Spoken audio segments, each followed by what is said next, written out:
पापा, हम इस ढाबे पे आए हैं लड़के से मिलने के लिए। बेटा लोकेशन तो यहीं की दी थी। नमस्ते अंकल जी। नमस्ते। हेलो।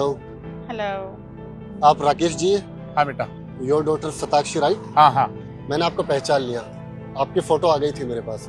अच्छा मैं आपके लिए चाय लगवाता हूँ। क्या बोला तुमने? चाय? तुम्हें क्या लगता है मैं यहाँ की चाय पीऊंगी? बिल्कुल सही कहा, मुझसे ना बहुत बड़ी गलती हो गई। अब इतनी खूबसूरत लड़की है, जाहिर सी बात है चाय तो पिएगी नहीं। लेकिन हाँ, आपके बारे में मुझे डैडी ने सब कुछ बताया कि आपको चाय बहुत ज़्यादा पसंद है। आपको पता है कि पूरे नोएडा में यहाँ सर्विस रोड की चाय बहुत फेमस है और मैं जब भी आता हूँ यहीं की चाय पीता हूँ। मैंने पहले से ही आपके लिए एक कप चाय मंगवा ली है, आप टेस्ट करके बताइए कैसी लगी आपको। अच्छा पापा क्या कर रहे हो? अब हम ऐसी जगह ही चाय पियेंगे। रखो चाय को। अरे बेटा क्या हुआ, चाय तो चाय होती है, अभी पी भी नहीं और तू कह रही रखो। पापा हाइजीनिक नाम की एक चीज होती है, हम हमेशा चाय उसमें चाय पीते हैं। आज यहाँ की चाय पिलाओगे आप मुझे? अब रखो यार, बीमार हो गए तो।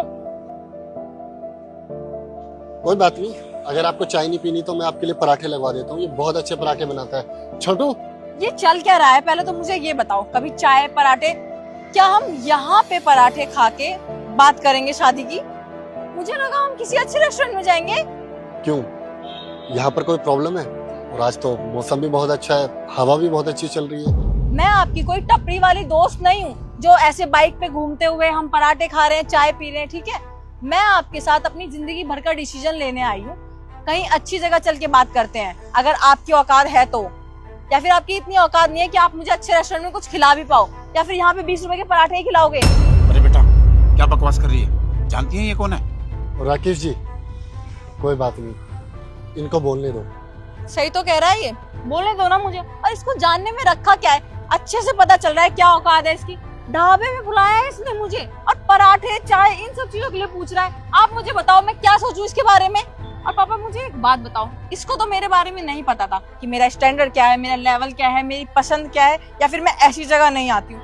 आपको तो अच्छे से पता था ना कि आपकी बेटी कैसी है और वो क्या डिजर्व करती है। आप मुझे इससे मिलने ले आए। आपको लगता है कि मैं इसके लिए हाँ बोलूंगी?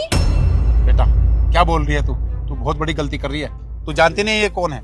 अरे राकेश जी कोई बात नहीं, गलती मेरी है। मैंने शायद गलत जगह की लोकेशन भेज दी। ये यहाँ पर आना डिजर्व नहीं करते, मैं भी कहीं 4 स्टार या 5 स्टार होटल में खाना खाना डिजर्व करते हैं। और राकेश जी मैं आपकी तरफ से बिल्कुल भी डिसअपॉइंटेड नहीं हूँ, बल्कि आप तो बिल्कुल वैसे ही हो जैसा पापा ने मुझे आपके बारे में बताया था। बस आपकी बेटी की सोच और आपकी सोच में ना ज़मीन आसमान का फ़र्क है। आपने अपनी बेटी को बाहर पढ़ने के लिए तो भेज दिया, लेकिन थोड़े से संस्कार देना भूल गए, परवरिश में थोड़ी कमी रह गई। ओ हेलो, तेरी इतनी हिम्मत कि तू मेरे पापा की परवरिश पे उंगली उठा रहा है। उन्होंने ना मेरी परवरिश बहुत अच्छी की है और उन्होंने मुझे ये भी समझाया है कि किन लोगों से मुझे बात करनी चाहिए और किन लोगों से मुझे बात नहीं करनी चाहिए। अब मुझे एक बात बताओ, तुम अपनी बहन को किसी ऐसे घर में भेज दोगे जिसका लेवल ये पराठों वाला हो? नहीं ना, लेवल देख के इंसान रिश्ते बनाता है। हाँ क्यों नहीं, अगर वो लड़का मुझसे 1000 गुना कम पैसे भी कमाता है ना तो कोई बात नहीं। बस मैं ये देखूंगा कि उस लड़के का खानदान कैसा है, वो लड़का कैसा है, उसमें कोई बुरे ऐप तो नहीं, वो लड़का कोई नशा पत्ता तो नहीं करता, उस लड़के की कोई गलत संगत तो नहीं है। और पैसा तो आज है कल नहीं है, वो तो सबके साथ चलता रहता है। लेकिन मैं देखूंगा कि कौन लड़का मेरी बहन को ज़्यादा खुश रख सकता है, इसलिए मैं खुशी देखूंगा ताकि वो दोनों उम्र भर साथ रह के हंसी खुशी अपनी ज़िंदगी बिता सके। ओ प्लीज, ये प्यार एंड ऑल ना पहले जमाने में अच्छे लगते थे। आज के जमाने में वो खुश है जिसके पास पैसा है। प्यार से घर नहीं चलता, पैसों से घर चलता है। और तुम ये सारी ज्ञान की बातें इसलिए कर रहे हो क्योंकि तुम्हारे पास पैसा नहीं है। किसने कहा मैडम आपको कि मेरे पास पैसा नहीं है? और किसने कहा आपको कि मैं अमीर नहीं हूँ या मेरे पास दौलत शोहरत नहीं है? वो दिख रहा है कितना पैसा है और कितना पैसा। पापा मैंने आपको बोला था ना कि मुझे ऐसी स्पोर्ट्स कार चाहिए, आपने मुझे दिलाई नहीं अब तक। देखो ना कितनी अच्छी लग रही है।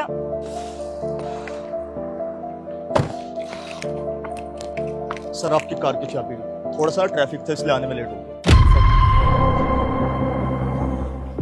You want ride? ये गाड़ी तुम्हारी है? हाँ ये मेरी गाड़ी है। हाँ ये इन्हीं की गाड़ी है।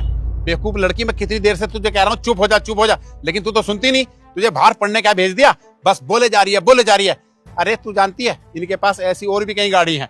तेरा बाप जो इस पोजीशन पे है इन्हीं की बदौलत है, क्योंकि इसके पापा और मैं बिजनेस पार्टनर थे, लेकिन सुनने का काम ही नहीं है, बस बोले जा रही है। सॉरी पापा, बट मुझे एक बात समझ में नहीं आई।